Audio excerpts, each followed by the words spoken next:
everyone. Welcome to Life Mastery TV, your source for inspiration, empowerment, and fulfillment.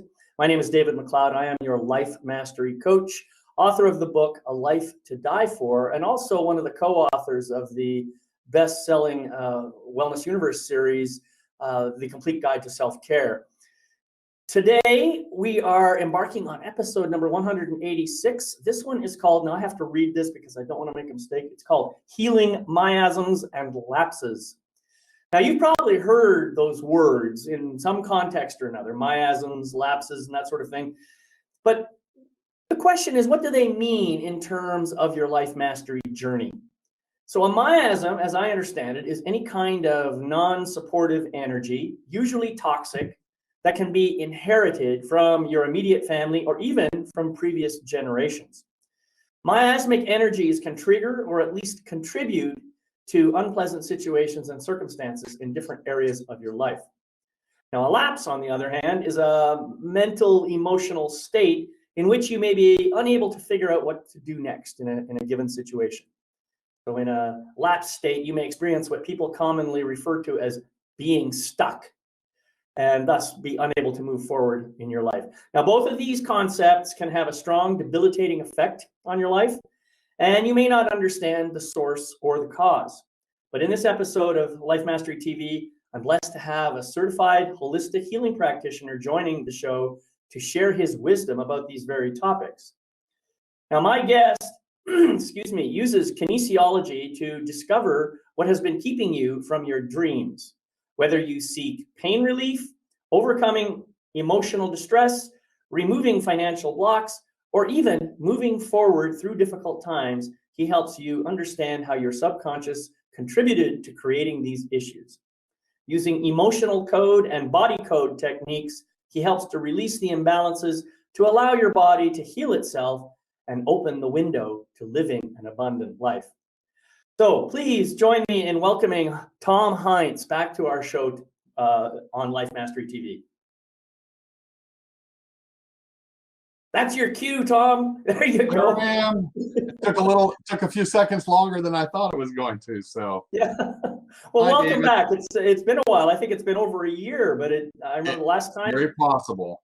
Yeah, it was last time we had such a lot of fun, and I thought I just wanted to get you back because you've got some great wisdom, and I really want people to be able to understand more of what you do. It's interesting because when I first started out doing this stuff, it was after I lost my restaurant. I'm a former cook.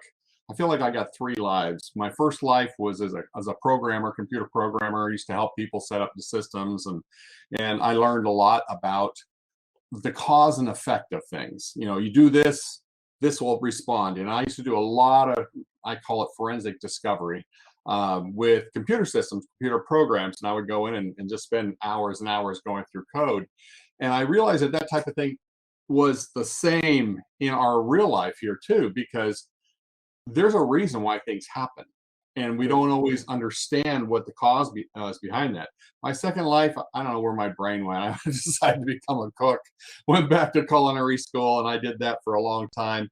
And then when I lost my restaurant, I needed help. And so I found Dr. Bradley Nelson, who is a chiropractor, but he put together the system that we use, or that I use. And then I've kind of taken it and put it on steroids, because there's so many things that I found as I went through this stuff that it didn't cover enough. And with my forensic background, I always wanted to know what is really going on. And that's really where this came from. I don't know if you want me to talk about miasms right now, or what do you want? We'll get into that. I just, okay. Yeah, that's a lot to take, but I mean, I can kind of see it. You've got the software engineer, logical mind thing coming. You've got the chef with the creative input but still using the concept of a recipe, which is kind of like an algorithm for people who know about software engineering. And now you're bringing it together and enhancing a process that you learned from a guy who apparently, and it works very well. I've heard lots of good things about it. So yeah. And by the way, I just want to say thanks to everybody who's here on the live presentation. Thank you for showing up. If you have comments or questions, there should be a chat box available there to you to just type in your questions and comments, and we will get to them as they come up and as they can fit into our conversation. So I see a few of my wonderful healers are actually on this also. So this is good. I'm glad they saw the email. that's great. I'm glad that, yeah, it's good to have people show up, and, you know, it usually makes for a much more interactive conversation. So, you know, you really threw me for a loop when you sent me your submission and you started talking about miasms and lapses, and I thought, oh my God, where are we going with this? And so I'm glad you were able to clear it up and send me some notes and help me to come up with some understanding. But I am still kind of, I guess I would say I'm barely scratching the surface of this topic. And so I gave my own little definitions of miasms and lapses at the beginning, and I'm wondering if you could just help clarify. Let's start with miasms. What are they? Where do they come from? And what is it that people need to worry about when they, you know, what can they, what kind of symptoms will they see that might let them know that they possibly have that kind of thing going on for them? Well, you know, when it first came out, and I started looking at miasms themselves, and I was just looking at that. I think I've got a definition. I did a PowerPoint on this thing. Well, I don't see it right here, but I have a training site that you guys are all welcome to go to. It's called healersresource.com. And I do a mastermind series every second and fourth Thursdays of the month. And the mastermind is free to anybody who wants to go out there. And I've got 6 different seasons out there right now with 9 classes in each one. And on the 3rd season, I talk about miasms. It says part 1 there, but I never got the part 2 out. So maybe this will be our part 2. Who knows? But the can you say the domain again? It is healersresource.com. Healers Resource singular. I'm just putting that in. I'm going to put it in the chat. Healers with an S, then resource.com. I just put it in the chat. You can. Oh, there you go. Perfect. Yeah, that's perfect. And if you go out there, you can create an account. It's free. I also have other classes and stuff that are not free. But if anybody wants to learn what I do, there's some great classes out there. But you can spend lots of time and get tired of my voice just listening to the masterminds. And if you ever wish to participate, just go out to my website, which is thebodyemotions.com. And there's a spot on there you can click on and put yourself on the mailing list for learning about more stuff. Back in 1994, my dad, my brothers, and my son decided to go on a birthday hike. We were up in the Olympic Mountains, and my dad had a heart attack a couple of years earlier. So the only thing in his backpack was a sleeping bag. We were going to go up there, stay the night. It was supposed to be an easy 2-mile trip up to this lake, and then we were going to come back. And as we were going, I put my dad in the front because he, would set the pace and not go too fast. That was a mistake. I was in the back trying to keep up, and we finally said, "Dad, you got to slow down. You got to stop." And we took a break, and 1 second he was standing next to me, and the next second he went down. Boom. He had a stroke, went down, and I at the time was working as a volunteer in search and rescue. So I immediately tried to do CPR, and believe it or not, coming down the trail was a son and a dad, and he was a medical student. So he jumped on and started doing compressions. I did mouth to mouth, and this is in 1994. There's cell phones, we didn't really have them, and so we sent my younger brother down the mountain about a mile to find a payphone and get search and rescue up there. They were up there in about an hour. I worked on them the whole time. I kept thinking, he's going to come back. He's going to come back. He's going to come back. He didn't. That was the last day I was able to spend time. You can't think of a better way for him to go. He was in the mountains with his boys, and everything. It worked out for the best. Let's put it that way. So it got me thinking. So what the heck happened? And he had this stroke, and he was age 62. So I've already outlived him. And then I found out that his father died in his early 60s, a cause of a stroke. His father died in his early 60s, cause of a stroke. You kind of see a pattern going on here. Yeah. And when I started doing this work and using kinesiology and muscle testing, I found that I had that template that had got passed to me at the point of conception. This energy passes through your DNA, and it had come to me, and I found that I passed it to my son, who passed it to his boys. I gotta take a drink here quick. Yeah, right. No problem. And so when we started talking about that, and this is a miasm, And I thought it was only health, because if you do a search on it, the early homeopathics, they came up, I think it was Dr. Hammerstein, or I'm trying to remember his name. Anyway, it was a homeopathic type of doctor, and this is back early in the 1900s, and he discovered 3 different kinds, and they were all health related. And so I'm going through this assuming that this is all health. Now, Dr. Nelson did have miasms in his program, and he's got a series of charts and stuff that comes up, but they're all about health. And me, I think out of the box a little bit. I always think that there's symbolic stuff going on. And what I started to realize in this situation was that you can have more than one type of miasm. A miasm can be inherited. In fact, I created a chart, and I don't think I can share it here, but the basically, I'll just put my glasses on and I'll use the ones that I got here. I actually created a chart where I start asking the subconscious of the client. I say, what kind of miasm are we dealing with here? And I've got different levels, the cause and what the effects are from each one of these. That kind of helps me as we go through and try and identify what the issues are that that person's dealing with. And it can be financial. You could receive a financial one. I didn't even think about that earlier. Educational. It could be intellectual. It could be social. It could be about boundaries, despairs, past life situations. And one of the ones lately, it could be about money, well, that's kind of financial. I've got one that came up not too long ago. I call it forced independence. And I'm going, okay, so what does that mean? That means that, and we literally find out, where did you get this? Did you inherit this, or was it something that you had early on in your life and it's reoccurring because you created the template? But we find out who it was. So maybe it's your grandfather on your mom's side. And you find out forced independence is when you find yourself by no design of your own. Say you lost a job. Maybe you lost a family member. Maybe you went through a divorce. So all of these different things creates this template. And then what happens like I said before, at the point of conception, this energy template gets passed through the DNA to the next person. And it has really opened up a lot of issues. So once again, I said I've got these little things in the chart. So if I found it was forced independence, I could say over here as the cause, was it due to sickness, weakness, accident, abuse, military, domestic situation, stress, confinement, heartache, loneliness, trauma.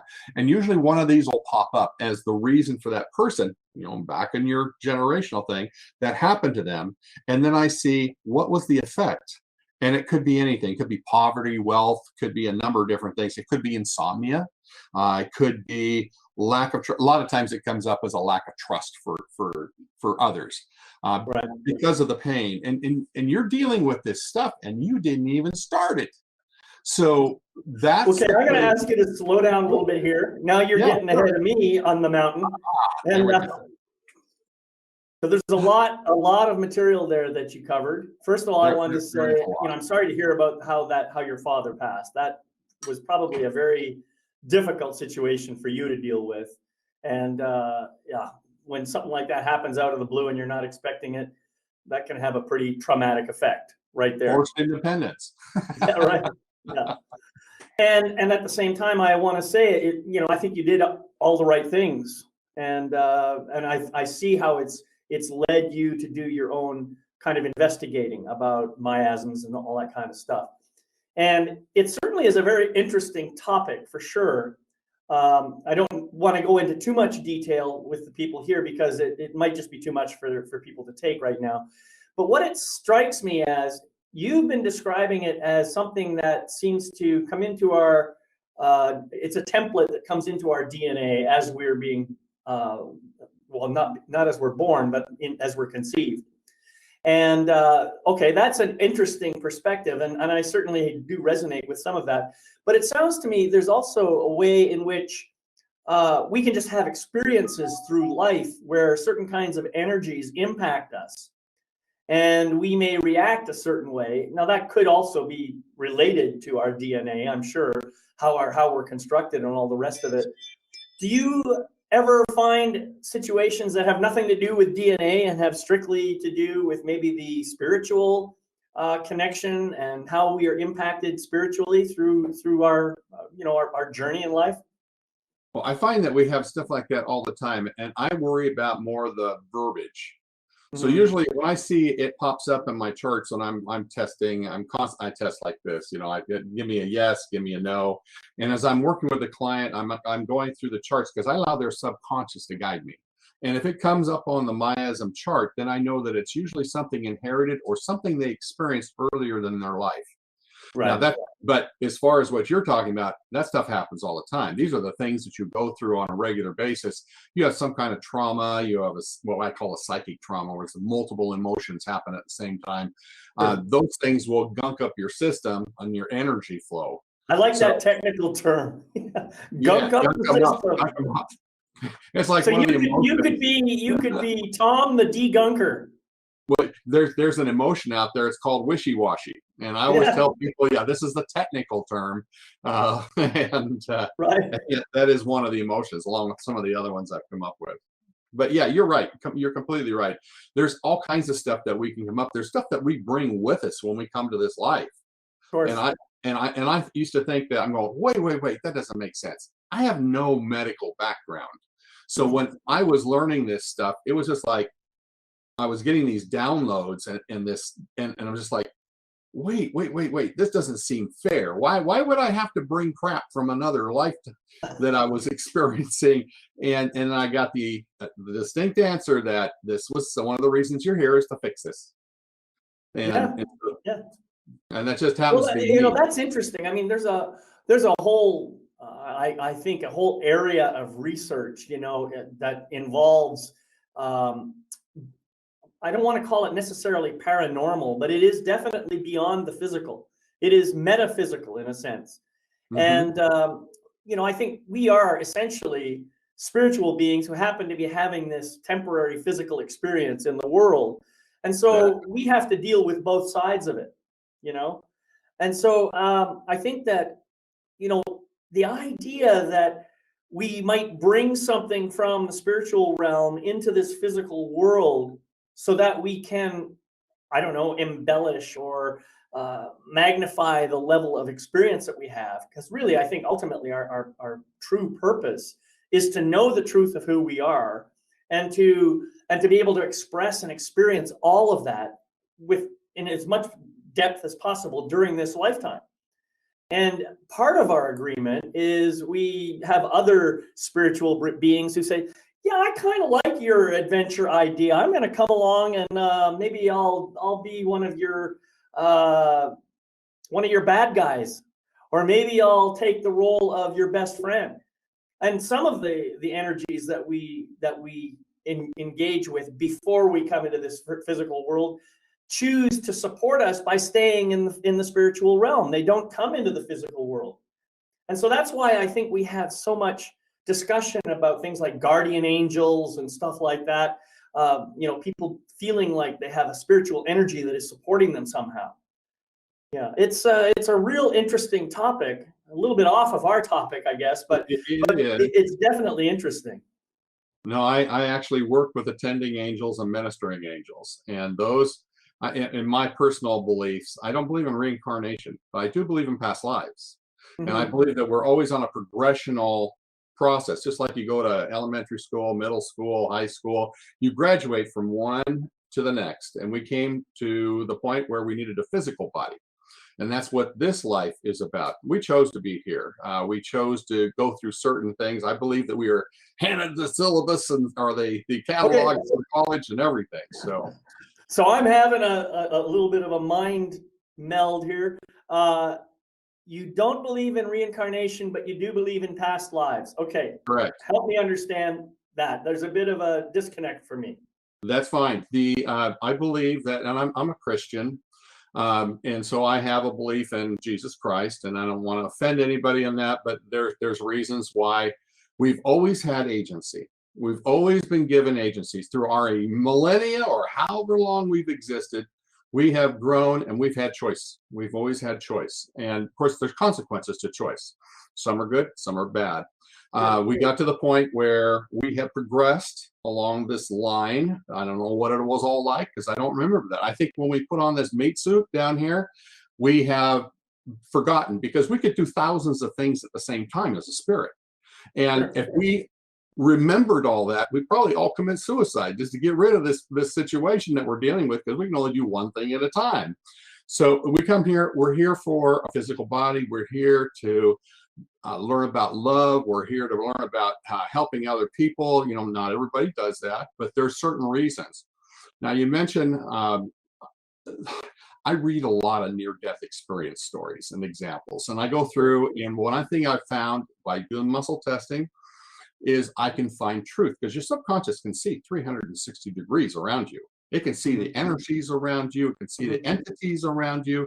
It can see the influences from EMP, all different kinds of things, and our body reacts. We don't see it, but your subconscious does. So when you learn how to communicate with that, you can ask questions. You can find out if somebody's telling you something that's true or whether it's something that's false. Right. Sure. So in this reincarnation thing, you talk about guardian angels and stuff. I'll touch on that real quick if you don't mind. There are actual angels. There are angels that are not human. They look human to us, but to us, God creates those for his purposes. And when each one of us is born into this world, because I believe that we're the literal offspring of our Heavenly Father and our Heavenly Mother. I'm simple enough to believe that there's two. If we're in the image of God, there's got to be both sexes. And I do believe there's only two sexes. I don't know, I could get myself in trouble for that. But anyway. Well, you won't get yourself in trouble with me personally. Okay, let's find whoever you believe what you want. And I always recommend that people test. I believe that we have the right to modern revelation, to spiritual research, and you find the answers. But these are the ways that I found is that when we come down here, we come down here with a purpose. And like I said, get a body and to be tested. And also this is our opportunity to create life. We weren't able to do that before, you know, so you have your children, but I believe that we also choose who our families are. So when you come down here, I believe, and I'm old school. So this is back in the old Job Corps days or job service. You walk in looking for a job and all around the outside of the room are these bulletin boards with little 3x5 cards. Right. Yeah, they have different jobs, and you look around, you find the one you want, and you take it to the lady, and she looks in her little card catalog and pulls out, and she sets up an appointment. Well, I believe that when each one of us has died, each one of us is alive or born, there's a little card that goes out there, and it says, David McLeod is born. We need two angels for this guy, and they choose Only two? you. Well, I find that on average, everybody starts with two. Yeah. And then as we go through your life, there's more added. You could have 6, 8, 10 that are there, but they are attending angels. I see. And then there's another group that comes, and this is your ministering angels. And these are your family.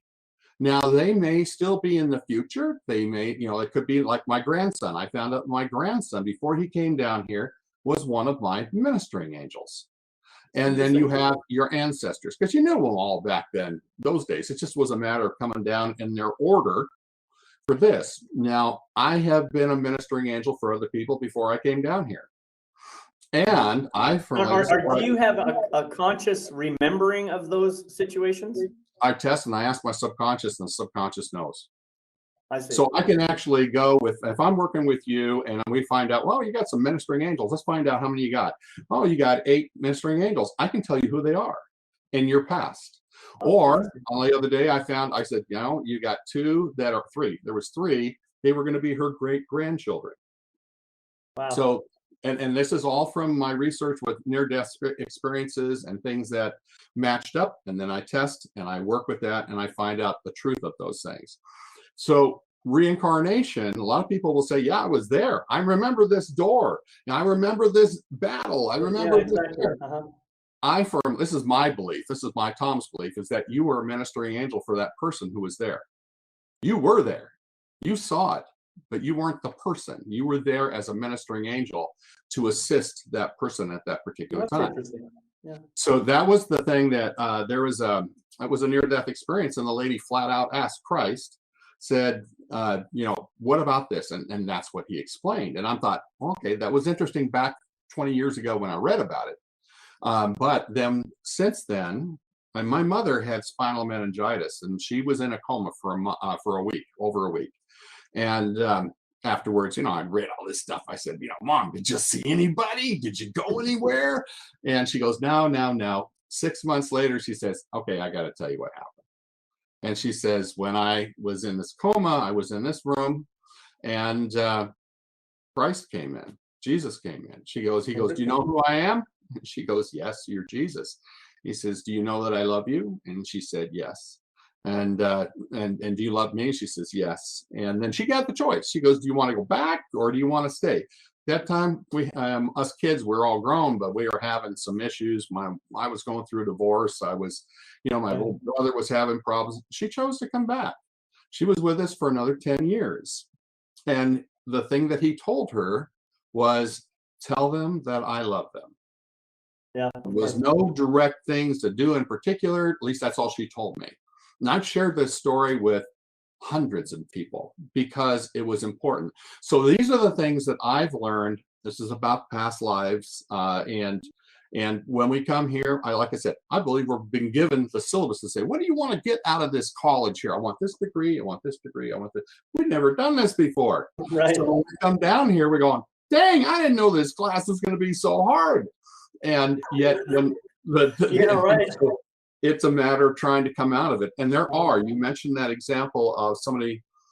I believe that everyone needs to come get their body who's going to get their body, because this is necessary for you to move on in the future.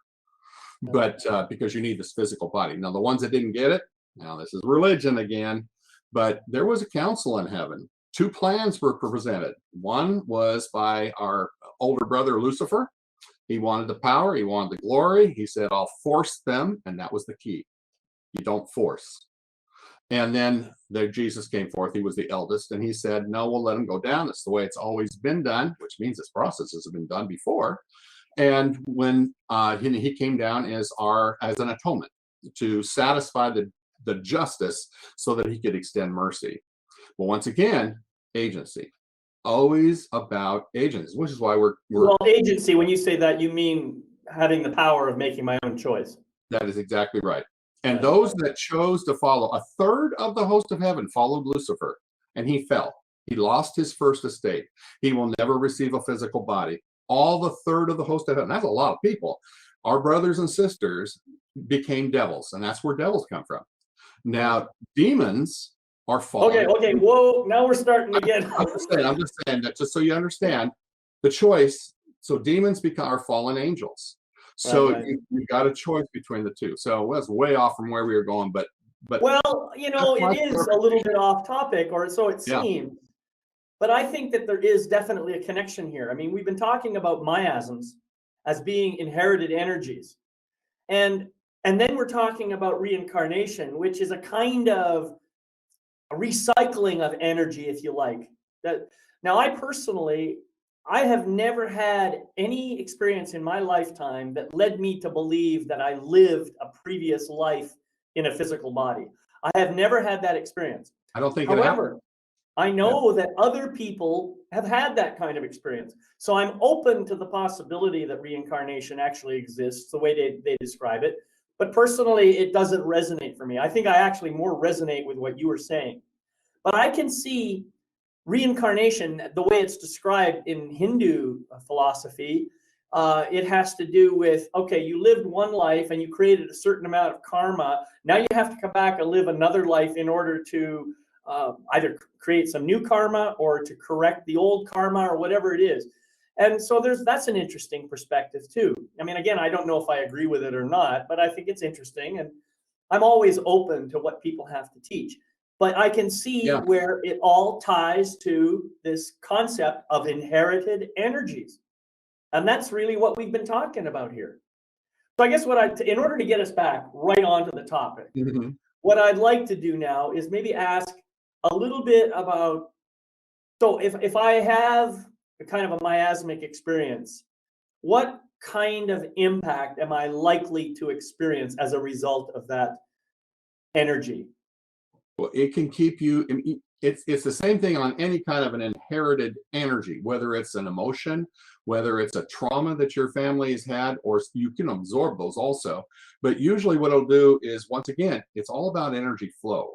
Your body can just about handle anything until it gets messed up or overloaded or a bottleneck is created. And if you're inherited an emotion, I have something that we call the heart wall, which is what the body will do anything almost to protect you, to keep you breathing. That's the job of the subconscious. Keep you alive, keep you breathing. And so if your heart is under attack, you can actually die of heartache. So what it will do is it will use materials that will build a wall around your heart. Now, when I say materials, I believe everything is energy. I mean, everything is energy. And so we have these emotions, and an emotion code chart Dr. Nelson put together. There's 60 different emotions on it, and they're all bad. They're all low frequency. So your body can't use the energies from it, so they stick to you, kind of like a barnacle on the bottom of a boat. And when you inherit those things, they're already there. And so the body goes, your heart's under attack. I'm going to build a wall around it. And it takes those energies and builds those walls. So when I remove a heart wall, when I find out, and a heart wall protects you, it keeps you safe. It's toxic usually, but because it's made out of low frequency emotions. But when I remove those, you'll feel more contact. You know, most of the time when people have heart walls, and 90+% of us have them, at least when we start, is that you'll feel like you're on the outside of stuff. It's really hard for people to get to know you. It's really because the wall's in the way. And when we remove that wall, then it's more open. But where did those energies come from? And it's not usually a miasm. Usually they're little single balls of energy, like an emotion, shame. I had one yesterday. She had 3 different emotions. One was shame. One was betrayal, and the other was another bad one. Worthless was always a big one, and they weren't even theirs, and yet they were experiencing that energy because those frequencies were there already set up. So anything that comes across as a worthless, then they start vibrating and they start having an effect. Same thing with a miasm. So miasms can also be time capsuled, so that, for my family, my dad's side of the family, we were all right in the 60s. So things age of 60 plus is when those things might be activated. And so the template, all you do is fill in the blanks. Don't eat right, don't exercise, don't whatever, and it will fill in that blank for that miasm. And I find that most people have some kind of a miasm. Whether in my situation, when I work with a client, because I'm open and because I've allowed things to happen that I never dreamed could possibly happen, then their subconscious goes, oh, he can relate. I can tell him what's going on. And the subconscious, we're connected. We are definitely connected at that time. And things pop into my head. And that's when I started realizing it could be financial. It could be social. It could be just about anything. So when I open up, and in fact, I can show you this real quick here, maybe. You'll see, let's see, where is it? This side, this chart over here. You can see how many times I've written in there. Because I keep finding new stuff on my charts.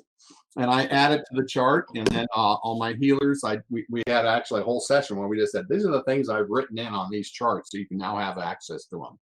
But there's always stuff that we discover and we find that can help a person. So what I do was I allow, once we've identified it, then we allow the subconscious to give us approval to release it.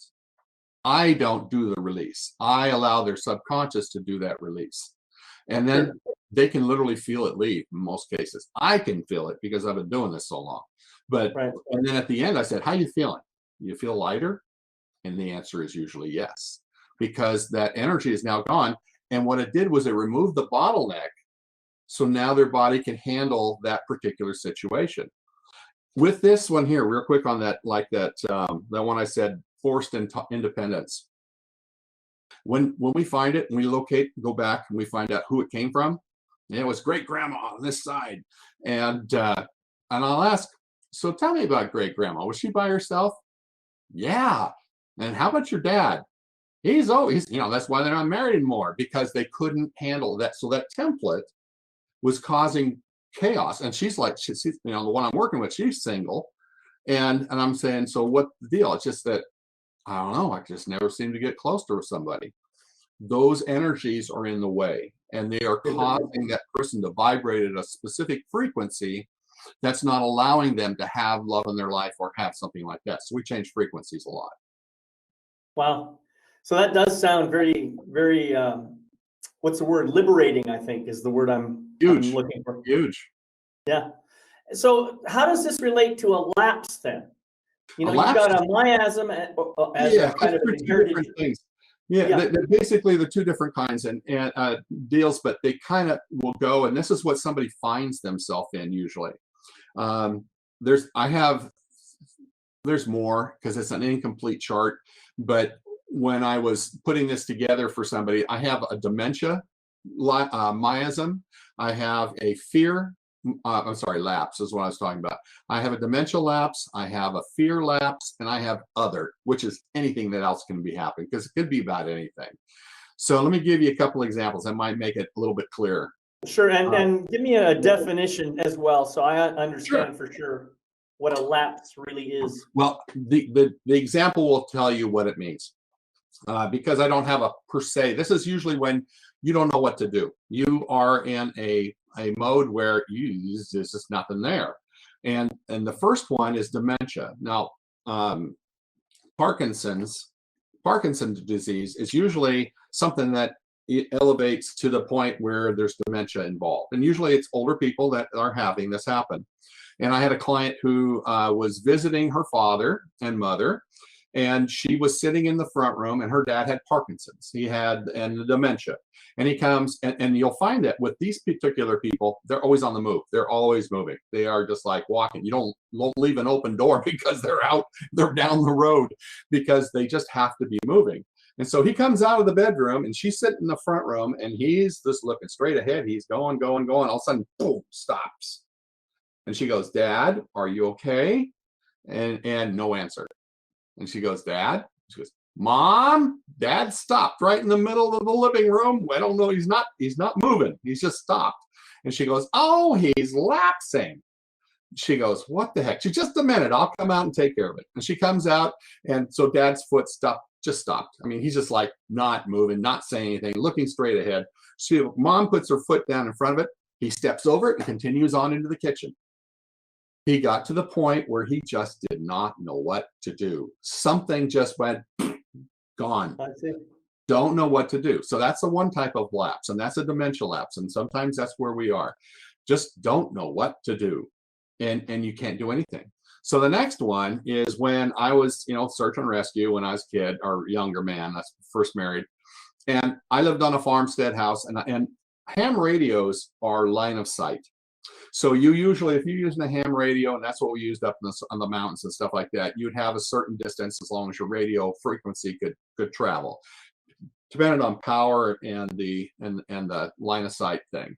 And I had a radio antenna that my father-in-law had given to me. He used it in business. I thought, if I stick this sucker up on the top of this telephone pole in my house here, I had a little short telephone pole with spikes on the side. And I thought I could climb right up there and put there. And man, I could probably have 50 miles with all these things I was thinking. So I jump on that. I thought, well, I'll just climb up there and see if it's good and solid. So I started climbing up this pole with spikes on the sides, and I got about halfway. And I could not get my arm to let go to grab the next spike. I was terrified. I was shocked. I'm just like, how could I possibly? I'm young. I was afraid I was going to die, apparently. And so my body would literally not let go. And it's just like you see this in battle, where where the guy just is frozen. He can't move. And I thought, wow. And I, to this day, still remember that. It took me about 10 minutes to finally climb down. When I got to a safe range, I was no problem again. I just sat there and looked at that thing and go, it's not that high. Why did I freeze up? And that's a fear lapse. So where somebody is going in their life and all of a sudden, boom, boom, we don't know. So I built a chart for that also. And I build charts for everything, because all I got to do, it makes my life easier. I don't have to think of it. All I have to do is identify the closest thing that's on there. And in the fear is, it could be heights, it could be limitations, it could be self-love, education, death of a dream, confinement, mistakes, phobias, anything that would give me an idea. And I've got one on here, it's called void, which is very similar to a lapse. But I don't know if you've ever been on a cruise, but you get out there and usually there's a day at sea.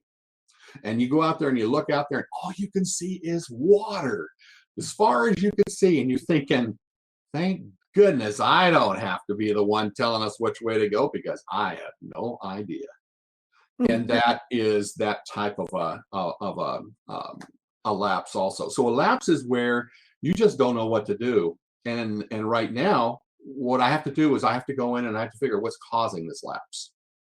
So a lapse is trying to put you back in the loop.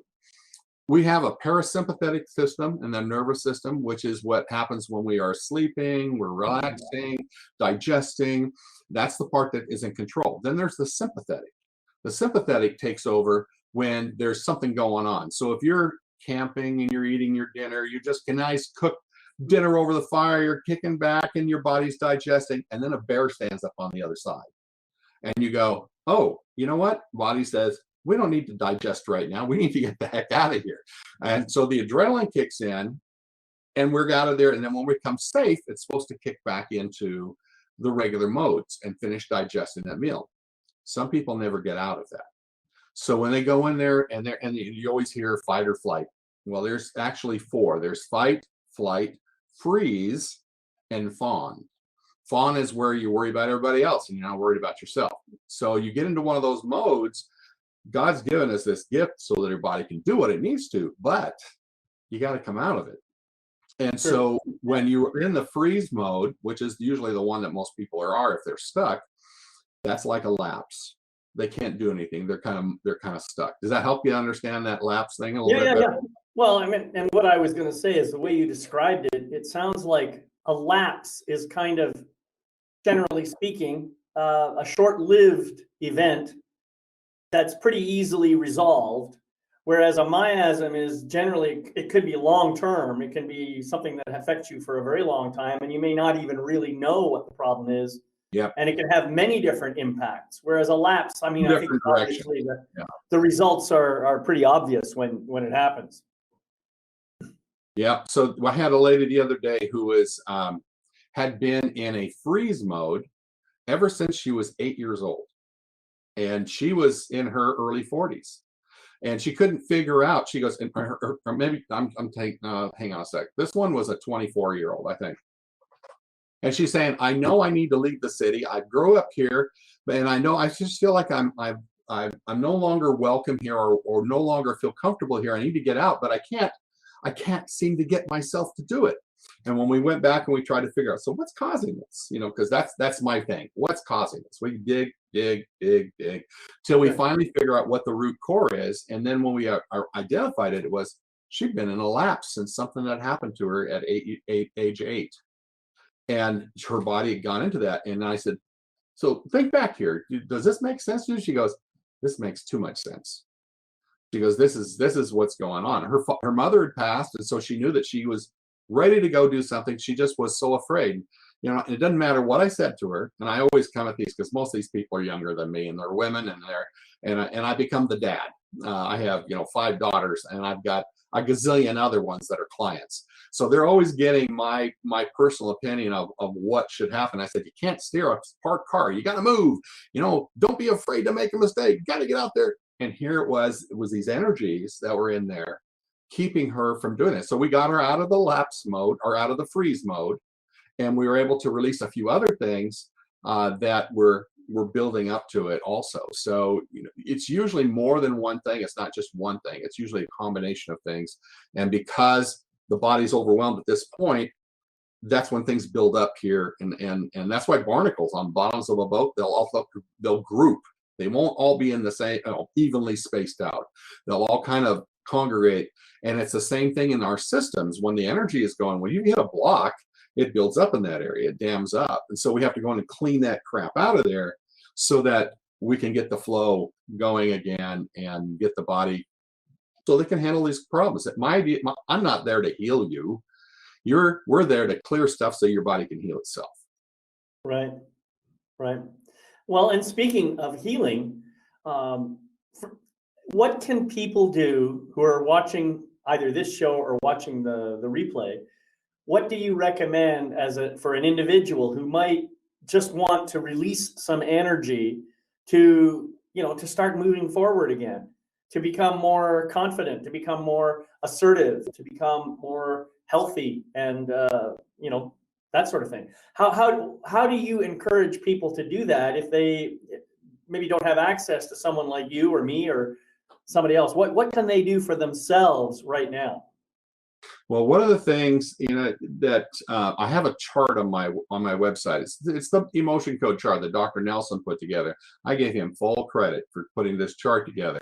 And when I first started, I had just lost my restaurant. I was flat broke, bankruptcy, nothing. I had nothing to work with, and I heard about his process, and it's so simple. You can go online and learn how to muscle test. Number one. There's just a number of ways. And a lot of times, most people don't know what it is, but they've seen it. I learned this from my chiropractor when I was a kid growing up. I did martial arts, and people would turn me into a pretzel, and my dad would take me to the chiropractor right from practice. And I get down there, and he'd make an adjustment, and he'd say, "Stick your arm out. Don't let me push it down." And then if it went down easy, he said, "I didn't get it. Get back on there." And he'd make some more adjustments. And he says, "And if it's good and strong." Yeah, most people are recognizing that they've seen that happen, and that's muscle testing or kinesiology.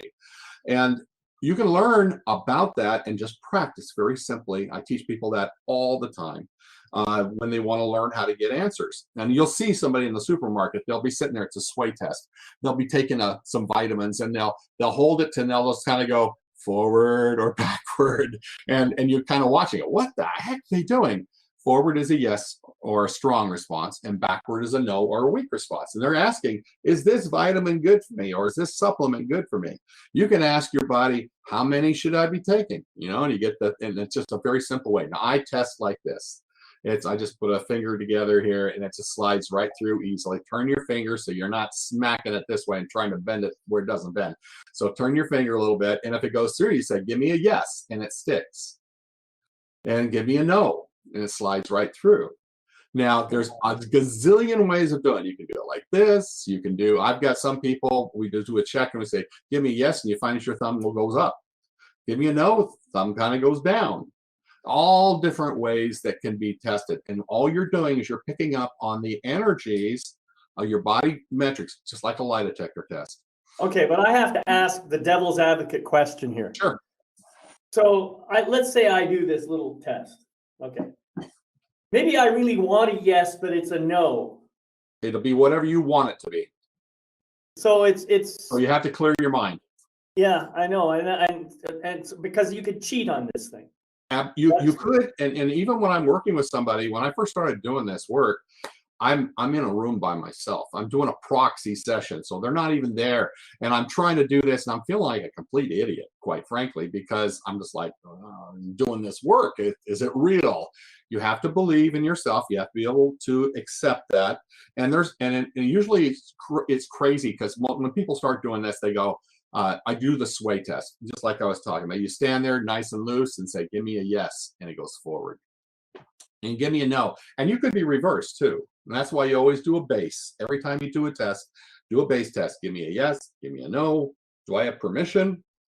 And when you do that, you'll know whether you're getting the correct answers. Sometimes my client, because their neck's out of alignment or something like that, won't test correctly for me. So I have to test on their behalf, and we make the correction first so they're testing correctly. So this is all about testing. I'm giving you stuff. If you go out to Healer's Resource, there's a couple of classes out there that teaches you about muscle testing. So if you have a muscle testing capability where you start to trust yourself, and the more you do it, you can do it for your dog, you can do it for your plants, you can do it for you. Anything that has a subconscious, you can do this work. And or little kids. I work with little kids all the time. So the next thing you do is you get a hold of that chart. Print out the chart. I got it on there. It's free. Look under the heart wall chart. There's a button you can click on, and it'll take you out there, and you can get a little pamphlet that talks about it. And you'll get that thing. Like I said, I give full credit to Dr. Bradley Nelson, who put the program together first time. And you can simply ask your question, is there a trapped emotion that is keeping me from blah, blah, blah? whatever it is you want to work with. And I can guarantee you the answer is going to be yes. And then you can find out, is it in column A or column B? Is it in row 1, 2, 3, 4? And then you find out which one it is. It'll take you eventually, and it's discouraging when somebody watches me do it because I do it really quick. And I said, you don't have to do it quick. It could be very slow. You could just take your time. You can by yourself. No one's going to be pressuring you. And you just got to let your body make the response so that you know what it is you're doing. Sway test is perfect. And then when you see it, your subconscious wants you to be aware of it. And that's what usually will allow. And then you ask the question, can I release this? And if it says no, I say, well, then is there another one that's keeping me from being able to do that? And I just keep track of it. And I have a little chart that, I write it like a paper, and I indent like you're going to do something on a report. And I'll say, okay, so this one is causing this one, which is causing this one. And you keep digging till you get down to the core one. And if all you have is the emotion code chart, it's very, very simple. Do one page. I used to keep a copy. It's like, the emotion code is actually on this little thing. It's a magnet. And you could put this in your wallet. You could put this in your purse. You could have it anywhere. You could do this work. And it's very, very simple. And you just keep track of it and write it down. And then when you says, yes, you can release it, then just release it. Now, there's a ways that you can do it. Dr. Nelson teaches you go over your governing meridian. If you're working on somebody else, you go down their back. Use a magnet. This is actually a refrigerator magnet, so you could use that. But you've got enough electricity in your fingers. You just run your fingers down the back and you can release it. Now, I just tap because it's all about intention. It's really the intention. I'm releasing this and I just tap and I go releasing it until I feel the energy flow. And usually Dr. Nelson says 3 times for you, and inherited 10 times.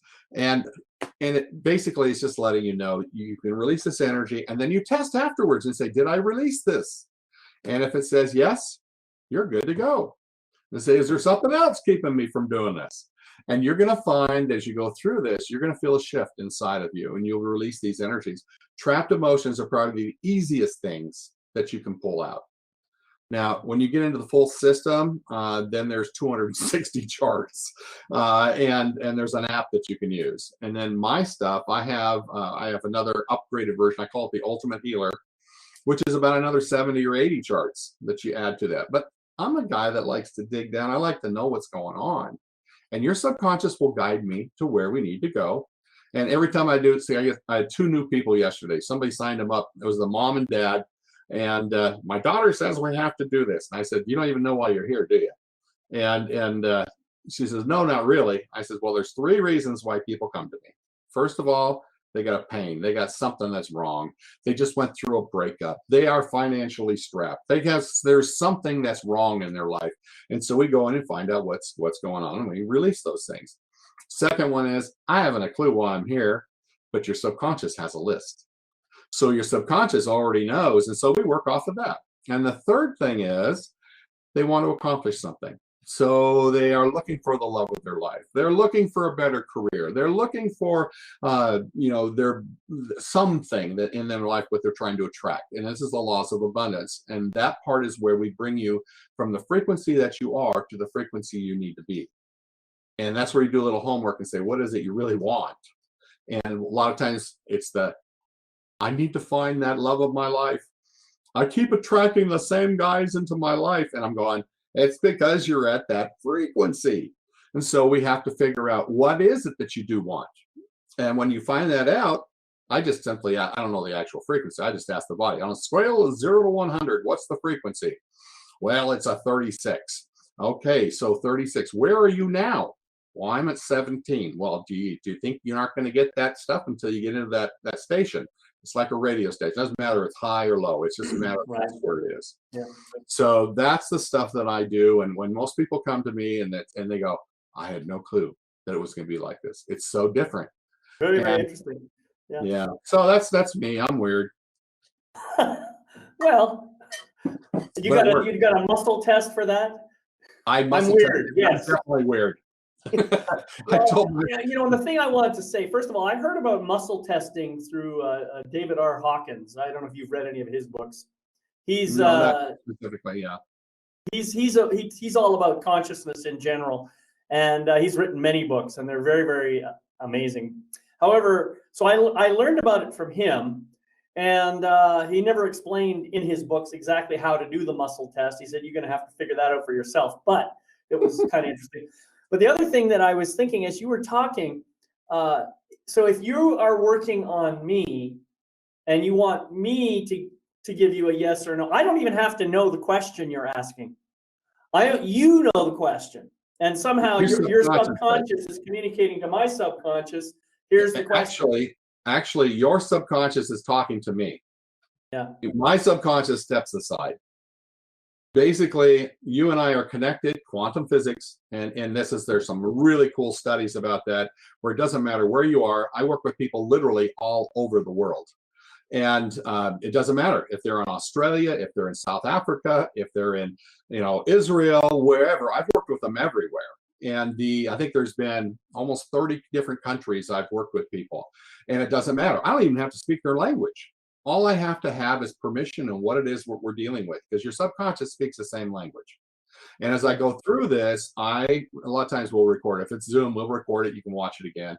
Or I just do a little tablet. I write all the stuff down there, and then I pass it through. Spanish, I don't speak Spanish. So usually I have healers who do speak Spanish.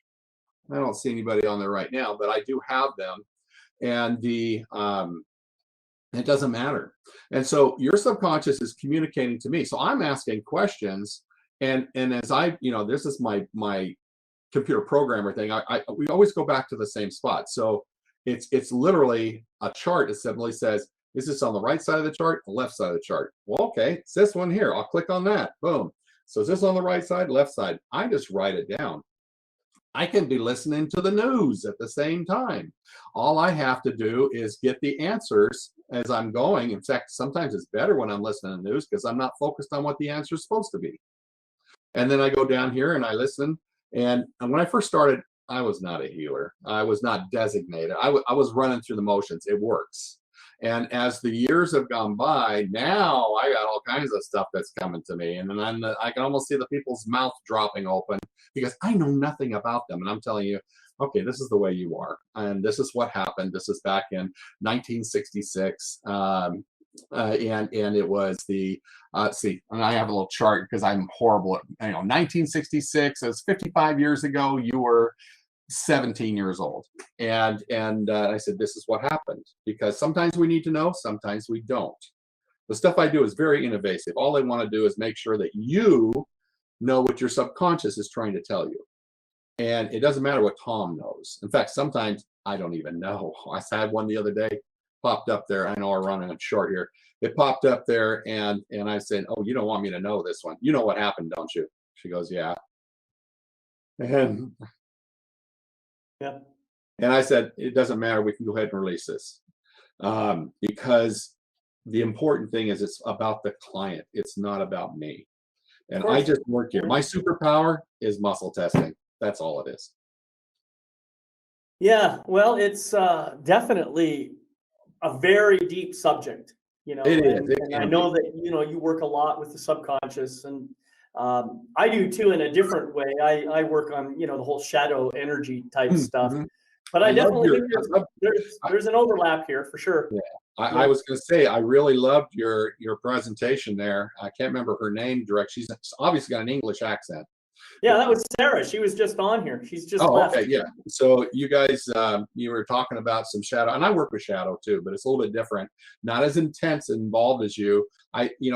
That's the cool thing. I'm a former chef and a computer programmer, and I didn't know all this stuff, which is in a way kind of refreshing because I've had to learn it as I go. Of course, yeah. And who says we can't learn just because we're getting older? Oh, heck no. Yeah. It's ridiculous. In fact, the older I get, the more I learn. Yep. I don't know if you found that, but that's absolutely. True for me. Absolutely. Yeah. Well, Tom, it's been really fabulous having this conversation with you, and I've already learned a lot, and I hope that the people here have learned a lot as well.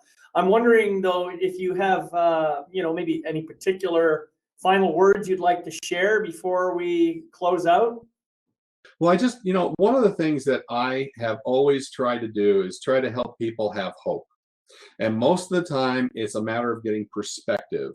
And the more information you can learn about yourself and why things aren't working gives you perspective.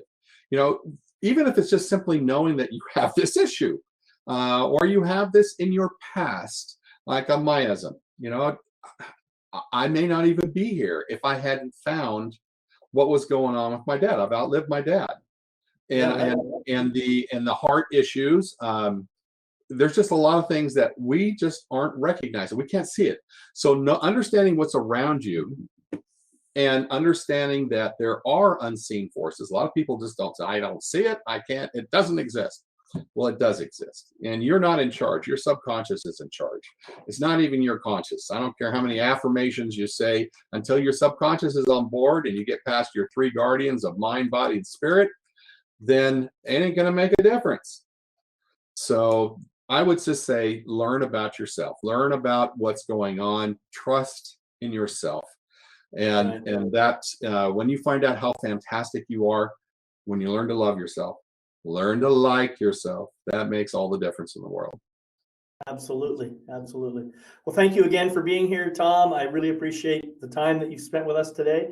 And I also want to thank everybody who watched the live presentation, and also for those who may be watching the recording. I'd like to remind everyone that you can catch the recording of this show and all my other shows on my website at lifemasterytv.com. That's life-mastery-tv.com. I truly hope you enjoyed this presentation. In the next hour or two, you're going to get an email from the platform people. They're going to ask you for a review. And I really would request that you take a couple of minutes and just fill out that review, give us a comment or two, and help us to keep spreading the word. And finally, I like to remind people to remember my life mastery mantra. It's a very simple mantra, something that you can practice every day. And it just goes like this. I gratefully forgive the imperfect being I have been in the past. I gratefully accept the magnificent being I am right now. I gratefully welcome the evolved being I am becoming in each new moment. So until we meet again, I want to thank you again for being here. My name is David McLeod, your Life Mastery Coach, wishing you love, light, and blessings on your continuing journey. Bye-bye for now.